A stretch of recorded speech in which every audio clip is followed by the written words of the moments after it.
Morning student, class 10 chapter 6 session 4। इससे पहले अपन 3 sessions देख चुके हैं जिसमें अपन अभिक्रियाओं के अलग अलग प्रकार के बारे में डिस्कशंस किया था। आज अपन ऑक्सीकरण अपचयन के ऊपर डिस्कशंस करेंगे। जनरली ऑक्सीजन और अपचयन क्या होता है, तो अपन पहले इन सबको पढ़ लें, उसके बाद में अपन समरी निकालेंगे। तो ऑक्सीजन का मतलब जो होता है वो हमेशा ऑक्सीजन के संयोग के लिए यूज होने वाला शब्द है। जहां पर भी ऑक्सीकरण की बात आएगी वहां पे हमको दिमाग में कॉन्सेप्ट क्लियर होना चाहिए कि ऑक्सीजन का योग होता है, और जहां पे अपचयन की बात आएगी वहां पे ऑक्सीजन का वियोजन होता है। इसका अपोजिट अगर अपन देखें तो हाइड्रोजन की संख्या में कमी ऑक्सीकरण और हाइड्रोजन की संख्या में वृद्धि अपचयन। और अपन आगे देखेंगे कि विद्युत धनी तत्वों में अगर वृद्धि हो रही है तो आपका जनरली अपचयन होगा, विद्युत धनी तत्वों में कमी हो रही है तो उसका ऑक्सीकरण होगा। यदि विद्युत ऋणी तत्वों में वृद्धि हो रही है तो आपका ऑक्सीकरण होगा, विद्युत ऋणी तत्वों में अगर कमी हो रही है तो उसका अपचयन होगा। अपन one by step by steps को देखेंगे। सबसे पहले हम देख रहे हैं ऑक्सीजन के संयोग और वियोजन के आधार पर ऑक्सीकरण और अपचयन किसे कहते हैं। तो रिएक्शंस के द्वारा अपन देखें तो अगर ऑक्सीजन की संख्या में वृद्धि हो रही है, फर्स्ट मैंने बहुत सिंपल रिएक्शंस लिखी है। मैग्नीशियम की अभिक्रिया ऑक्सीजन से करवाने पर मैग्नीशियम ऑक्साइड बनता है। तो हम यहाँ पे देख रहे हैं मैग्नीशियम के साथ में अभिकारक में ऑक्सीजन जुड़ा हुआ नहीं था, परंतु उत्पाद में मैग्नीशियम के साथ में ऑक्सीजन जुड़ा हुआ है, यानी कि ऑक्सीजन की संख्या में क्या हो गई, वृद्धि हो गई। इसलिए हम इसको क्या कहेंगे, ऑक्सीकरण कहेंगे। सेकेंड अगर देखें तो सल्फर डाइऑक्साइड बन रहा है। सल्फर और ऑक्सीजन की क्रिया से सेम, पहले अभिकारक में सल्फर के साथ में ऑक्सीजन नहीं था, परंतु रिएक्शन होने के बाद में उत्पाद में सल्फर के साथ में ऑक्सीजन जुड़ गया है और सल्फर डाइऑक्साइड बना रहा है। इस कारण से ये रिएक्शंस भी आपके ऑक्सीकरण के अंतर्गत आएगी। और आप देखना चाहें जनरली कार्बन का दहन जो अपन करते हैं और CO2 बनता है, ये भी आपका ऑक्सीकरण है कि कार्बन के साथ में ऑक्सीजन जुड़ गई है। इसका जस्ट उल्टा अपचयन। इसी को अगर अपन रिवर्स में लिखें कि मैग्नीशियम ऑक्साइड को अगर अपन गर्म करते हैं तो आपके क्या बनता है, मैग्नीशियम और ऑक्सीजन जो है वो मुक्त हो जाती है।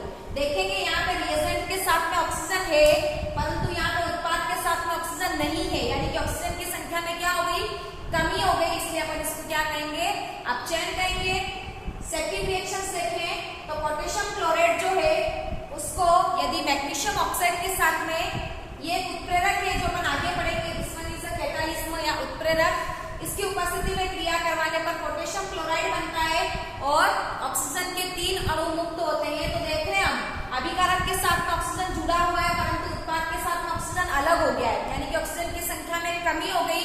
इस कारण से इसको अपन क्या कहेंगे, अपचयन कहेंगे। पहला अपन ने पढ़ा ऑक्सीजन के संयोग और वियोजन के आधार पर। सेकेंड अपन देख रहे हैं इसका उल्टा, हाइड्रोजन के संयोग और वियोजन के आधार पर। तो उल्टा हो जाएगा, ऑक्सीकरण में ऑक्सीजन जुड़ेगा या हाइड्रोजन निकलेगा, अपचयन में ऑक्सीजन निकलेगा या हाइड्रोजन जुड़ेगा। हाइड्रोजन सल्फाइड गैस को ऑक्सीजन की उपस्थिति में क्रिया करवाने पर देख रहे हैं सल्फर जो है वो मुक्त हो गई है। यहाँ पे देखिए हाइड्रोजन के साथ में जुड़ी हुई थी, यहाँ पर सल्फर जो है वो मुक्त हो गई है, हाइड्रोजन से अलग हो गई है, इसलिए इसको क्या कह रहे हैं, ऑक्सीकरण। इसी प्रकार से दिस वन इज एथेनॉल, हम इसको ऐसे भी लिख सकते हैं C2H5OH, ये भी आपका एथेनॉल है। इसमें हम देख रहे हैं तो हाइड्रोजन की संख्या 6 है, देखिए 3 2 5 और 1 6। इसको ऑक्सीजन से ऑक्सीडाइज करते हैं तो ये बनता है आपका एथेनॉल। इसके ऊपर अपन ने बात की, this one is ethyl alcohol या ethanol, this one is ethanol. इसमें हाइड्रोजन की संख्या 4 रह जाती है, देखिए यहाँ पे हाइड्रोजन की संख्या 6, यहाँ पे हाइड्रोजन की संख्या 4, 3 और 1 4, यानी कि हाइड्रोजन की संख्या में कमी हो गई और ये उत्पाद में प्लस के रूप में मुक्त हो जाती है, इसलिए इसको ऑक्सीकरण अभिक्रिया कहेंगे।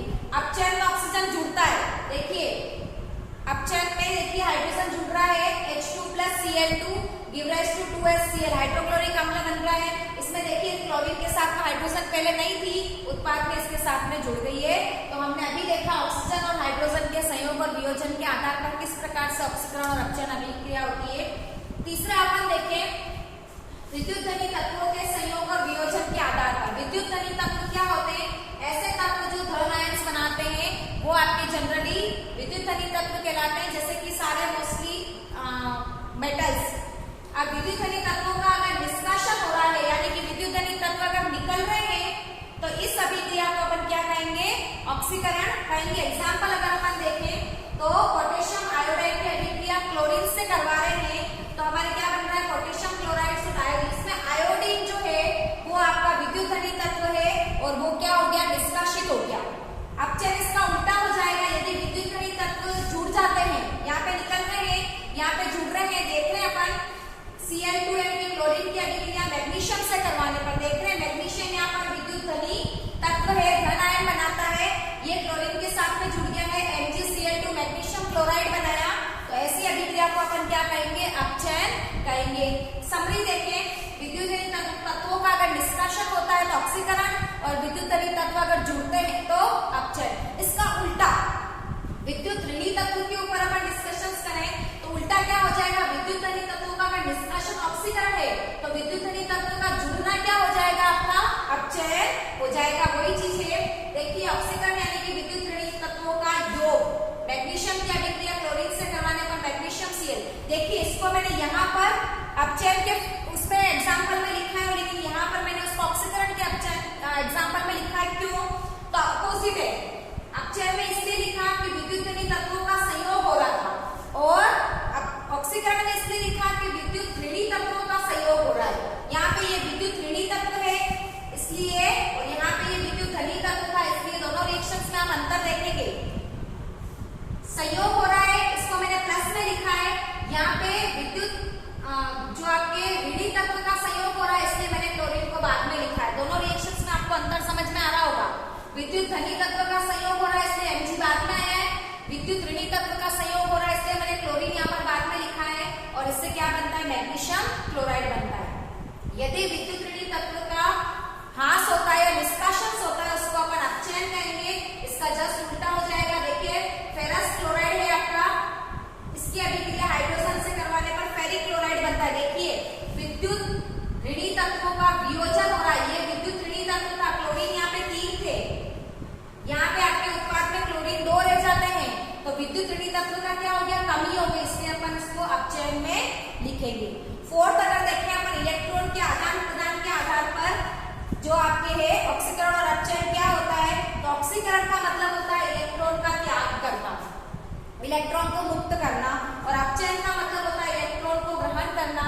अगर यहाँ पर अगर रिएक्शंस के थ्रू देखें तो ये सोडियम जो है आपका उदासीन परमाणु है, ये एक इलेक्ट्रॉन को त्याग करके सोडियम धन आयन बनता है। देख रहे हैं अपन सोडियम यहाँ पे उदासीन परमाणु है, इसने एक इलेक्ट्रॉन को त्याग किया और क्या बन गया, आपके सोडियम का धन आयन बना, या इलेक्ट्रॉन का त्याग किया मतलब ये किसमें आएगा, ऑक्सीकरण के अंतर्गत आएगा। और एग्जाम्पल देखिए आपने 2Cl2 लिया है हमने, इसकी इलेक्ट्रॉन का त्याग कर रहा है। देखिए यहाँ पे 2 इलेक्ट्रॉन मुक्त इलेक्ट्रॉन है, दोनों इलेक्ट्रॉन का इसने त्याग कर दिया और आपकी क्या बना, धन आयन बना, यानी कि क्लोरीन बना। अपचयन अगर अपन देखें तो इलेक्ट्रॉन को ग्रहण कर रहा है। देखिए यहाँ पे क्लोरीन जो है उदासीन है, एक इलेक्ट्रॉन को ग्रहण करके आपके ऋण आयन बना रहा है। इसी प्रकार से मैग्नीशियम जो है वो इसके पास 2 इलेक्ट्रॉन की अधिकता है, दोनों इलेक्ट्रॉन जुड़ने के बाद में उदासीन परमाणु बना रहा है। इस प्रकार से हमने देखा कि ऑक्सीकरण और अपचयन अभिक्रिया क्या होती है। इसका कंक्लूजन अगर मैं निकालना चाहूँ, इसको समरी में बोलना चाहूँ तो आप देखेंगे 1 बाय 1। ऑक्सीकरण उसे कहेंगे जिसमें ऑक्सीजन की संख्या में संयोग होता है, हाइड्रोजन की संख्या में कमी होती है, विद्युत धनी तत्व जो होते हैं उसका अगर निष्कासन होता है, विद्युत ऋणी तत्वों का अगर योग होता है तथा इलेक्ट्रॉन का अगर त्याग होता है, ये सारे पार्ट जिस अभिक्रिया में होते हैं सब एक साथ हो जरूरी नहीं है, उस अभिक्रिया को अपन ऑक्सीकरण अभिक्रिया कहेंगे।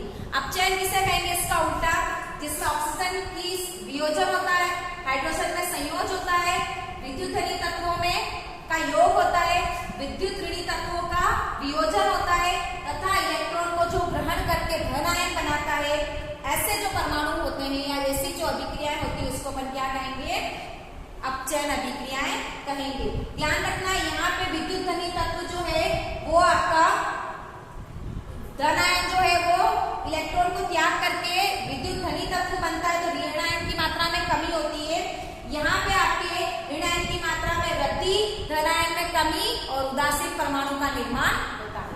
अब अपन आगे देखें रेडॉक्स अभिक्रिया किसे कहते हैं, तो सिंपल है, ऐसी अभिक्रिया जिसमें अपचयन भी हो रहा है और उपचयन भी हो रहा है, यानी कि ऑक्सीकरण भी हो रहा है और अपचयन अपचयन भी हो रहा है, ऐसी अभिक्रिया को अपन क्या कहेंगे, रेडॉक्स अभिक्रिया कहेंगे। ये दोनों अर्ध अभिक्रियाएं होती है जनरली तथा साथ साथ में चलती है। एक एग्जाम्पल दिया है मैंने आपको यहाँ पे, जिंक की अभिक्रिया कॉपर सल्फेट से करवाने पर जिंक सल्फेट और कॉपर बनता है। इस अभिक्रिया को अपन विस्थापन अभिक्रिया के अंदर भी एग्जाम्पल के तौर पर देखा था। यहाँ पे आप देख रहे हैं जिंक अभिकारक में सिंगल है, इसके साथ में देखिए अब ऑक्सीजन की संख्या जुड़ गई है, इसलिए इसका क्या हो रहा है, ऑक्सीकरण हो रहा है। यहाँ पर कॉपर सल्फेट में ऑक्सीजन की मात्रा थी, संख्या थी, लेकिन यहाँ पर प्रोडक्ट में कॉपर की संख्या ऑक्सीजन की मात्रा में कमी हो गई है और कॉपर सिंगल है। जहाँ पर ऑक्सीजन की संख्या में वृद्धि होती है वो ऑक्सीकरण, जहाँ पर ऑक्सीजन की संख्या में कमी होती है वो अपचयन। ये अभिक्रिया में ऑक्सीकरण और अपचयन एक साथ हो रहा है, इसलिए ऐसी अभिक्रिया को अपन रेडॉक्स रिएक्शंस या रेडॉक्स अभिक्रिया कहते हैं। अगर इलेक्ट्रॉन के आधार पर बात करें तो ये उदासीन परमाणु में धनावेश बनाता है 2 इलेक्ट्रॉन का त्याग करके, और ये आपका जो है वो धनावेश परमाणु है, 2 इलेक्ट्रॉन ग्रहण करके उदासीन परमाणु बनाता है। इसके आधार पर भी हम कह सकते हैं कि जिंक का ऑक्सीकरण हो रहा है और कॉपर सल्फेट का अपचयन हो रहा है। Last part of this chapter आपका है कैटालिस्ट या उत्प्रेरक। उत्प्रेरक क्या होते हैं? उत्प्रेरक वे पदार्थ होते हैं जो किसी भी रासायनिक अभिक्रिया में स्वयं भाग नहीं लेते, खुद को अपरिवर्तित रखते हैं, परंतु अभिक्रिया के वेग को घटा या बढ़ा देते हैं। ऐसे सारे पदार्थ जो है वो क्या कहलाते हैं, आपके उत्प्रेरक कहलाते हैं। ध्यान देंगे हम उत्प्रेरक देखेंगे, रासायनिक अभिक्रिया के वेग को स्वयं अपरिवर्तित रखकर परिवर्तित करने वाले पदार्थ आपके उत्प्रेरक कहलाते हैं। एग्जाम्पल है वनस्पति तेल से अगर अपने को वनस्पति घी बनाना है तो इसका हाइड्रोजनीकरण करना पड़ेगा। इस अभिक्रिया को अपन हाइड्रोजनीकरण अभिक्रिया भी कहते हैं, जो कि निकल उत्प्रेरक की उपस्थिति में होती है, और ये प्रोसेस जो है वो धीरे चलने वाला होता है। निकल मिलाते ही इस अभिक्रिया में वेग बढ़ जाता है और वनस्पति तेल से क्या बनता है, वनस्पति घी का निर्माण होता है। साथ में मोलिब्डेनम भी डाल सकते हैं। अब है उत्प्रेरक के कितने प्रकार होते हैं, तो अवस्था के आधार पर उत्प्रेरक 2 प्रकार के होते हैं, समांगी और विषमांगी उत्प्रेरक। समांगी उत्प्रेरक वे होते हैं जिसमें अभिकारक, उत्पाद और उत्प्रेरक तीनों ही समान अवस्था में हो। अगर तीनों गैसीय अवस्था में है तो तीनों को गैस में लेंगे, तीनों अगर ठोस में है तो ठोस अवस्था, और तीनों अगर लिक्विड है या एक्वस विलयन में बने हुए हैं तो तीनों का अवस्था, भौतिक अवस्था जो है वो तीनों की क्या होनी चाहिए, समान। इसी के उल्टा हो जाएगा विषमांगी उत्प्रेरक, जिसमें अभिकारक, उत्पाद और उत्प्रेरक तीनों जो है वो अलग अलग अवस्था में भी हो सकते हैं। इसका एग्जाम्पल देखें समांगी का, तो देखिए ये आपका लिक्विड अवस्था में है, इसकी अभिक्रिया जल से करवा रहे, जल भी आपकी लिक्विड अवस्था में है, और मैंने HCl लिया, ये भी मैंने एक्वस अवस्था में लिया है, जलीय विलयन। इससे आपका क्या बन रहा है, एसिटिक एसिड CH3COOH और मेथेनॉल CH3OH। देख रहे हैं अपन कैसे बना, CH3COO और साथ में अपने को क्या जोड़ना है, H जोड़ना है, तो ये जल का एक H यहाँ पर जाकर बॉन्ड बनाएगा, साथ में CH3OH जो बच रहा है वो आपका methanol. This one is acetic acid, this one is methanol. ये दोनों के नाम आपको आने चाहिए। विषमांगी का उदाहरण है तो अमोनिया निर्माण के लिए अपन ने पहले भी रिएक्शंस देखी थी, नाइट्रोजन की अभिक्रिया हाइड्रोजन से करवा रही है, दोनों गैस अवस्था में है, साथ में अमोनिया जो बन रही वो भी गैसीय अवस्था में बन रही, परंतु हमने जो उत्प्रेरक लिया वो सॉलिड लिया, लोहा चूर्ण, लोहे का बुरादा। ये भी देख सकते हो, ये भी आपकी विषमांगी का उदाहरण है। इसमें वनस्पति तेल लिक्विड है, हाइड्रोजन आपका गैस अवस्था में है, निकल आपका सॉलिड अवस्था में है, और वनस्पति घी जो बनता है वो भी आपके सॉलिड अवस्था में बनता है। दूसरा अपन विभाजन देखें, क्रिया के आधार पर उत्प्रेरक कितने प्रकार के होते हैं। क्रिया के आधार पर उत्प्रेरक 4 प्रकार के होते हैं, धनात्मक यानी कि पॉजिटिव, ऋणात्मक यानी कि नेगेटिव, स्वतः यानी कि खुद, और जैव यानी जो कि जैविक रासायनिक क्रियाओं में भाग लेते हैं। चारों का डिस्क्रिप्शन देखें तो जो धनात्मक उत्प्रेरक होते हैं अभिक्रिया के वेग को बढ़ा देते हैं, इंक्रीज कर देते हैं। जो ऋणात्मक उत्प्रेरक है वे अभिक्रिया के वेग को डिक्रीज कर देते हैं। स्वतः उत्प्रेरक का मतलब किसी भी रासायनिक अभिक्रिया में अभिक्रिया होने के पश्चात जो उत्पाद बन रहा है वो उत्पाद खुद ही अगर उत्प्रेरण का काम करने लग जाए उसको अपन क्या कहते हैं, स्वतः उत्प्रेरक वाला। और जैव उत्प्रेरक वे होते हैं जो जैव रासायनिक अभिक्रिया में उपयोगी होते हैं, सामान्यतया हम इनको एंजाइम्स भी कहते हैं। इसकी चारों की रिएक्शंस देखें। धनात्मक जो अभिक्रिया के वेग को बढ़ाने, सल्फर डाइऑक्साइड की अभिक्रिया ऑक्सीजन से करवाने पर सल्फर ट्राइऑक्साइड बनता है। दूसरा है हाइड्रोजन पर ऑक्साइड जो जो कि विस्फोटक पदार्थ है, इसको ग्लिसरॉल के साथ में अगर मिला दिया जाए तो ये कम गठनीय होता है और कम विस्फोटक होता है और क्या बनता है, जल और आपका O2 बनता है। हम यह देखते हैं कि हाइड्रोजन परऑक्साइड को अगर अपन को किसी बोतल में संग्रहित करना है तो उसको हमें क्या मिला देना चाहिए, ग्लिसरॉल मिला देना चाहिए, ताकि उसकी अभिक्रिया की गति क्या हो जाए, कम हो जाए। ये आपके धनात्मक का एग्जाम्पल, ये आपके ऋणात्मक का एग्जाम्पल। थर्ड है आपका स्वतः उत्प्रेरक। ऋणात्मक में हम एक और एग्जाम्पल देख रहे हैं, chloroform. This one is chloroform. ये आपकी क्लोरोफॉर्म का सूत्र है CH_Cl3। आपको पता होगा क्लोरोफॉर्म जो है वो बेहोश करने के लिए जनरली यूज होता है तथा इसका 30% विलयन जो होता है वो आपके जो भी एक्सपेरिमेंट करते हैं उसके लिए जो भी एनिमल्स वगैरह प्रिजर्व किया जाते हैं वो इसी में करते हैं। क्लोरोफॉर्म जो है वो ऑक्सीजन, वायुमंडल की ऑक्सीजन के साथ क्रिया करके फास्जिन गैस बनाता है, जो कि एक प्रकार की विषैली गैस है और हानिकारक है। इस फास्जिन गैस का सूत्र भी पूछा जाता है COCl2। इसको क्लोरोफॉर्म की अभिक्रिया ऑक्सीजन से कम होवे, अभिक्रिया की गति कम होवे, इसलिए इसमें एथिल अल्कोहल मिला देते हैं C2H5OH, जिससे अभिक्रिया मंद हो जाती है और फास्जिन गैस जो है वो कम रिलीज होती है। थर्ड का एग्जांपल देते हैं स्वतः उत्प्रेरक एस्टर।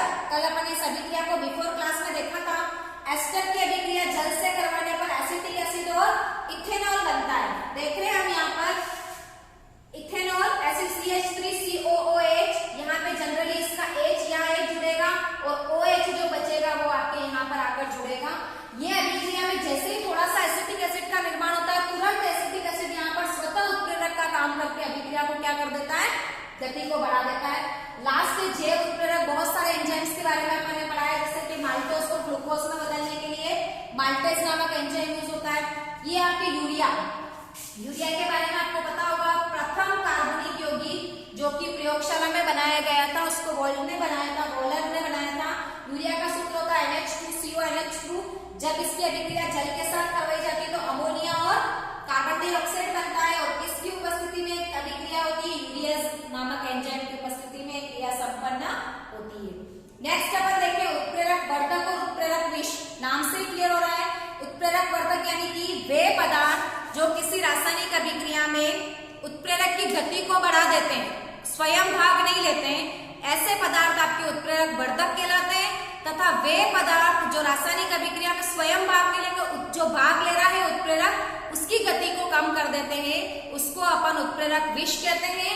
देखिए एग्जांपल, तो हमने अभी ऊपर भी देखा था, अमोनिया निर्माण में अगर अपन फेरस मिला रहे हैं या मॉलिब्डेनम मिला रहे हैं तो अमोनिया बनने की जो क्रिया है वो तेज हो जाएगी। यदि अपन इसी अभिक्रिया में फेरस के साथ में कार्बन मोनोऑक्साइड गैस मिला दे तो ये उत्प्रेरक विष की भांति कार्य करेगा और अमोनिया निर्माण की दर जो है या गति जो है वो क्या हो जाएगी, कम हो जाएगी।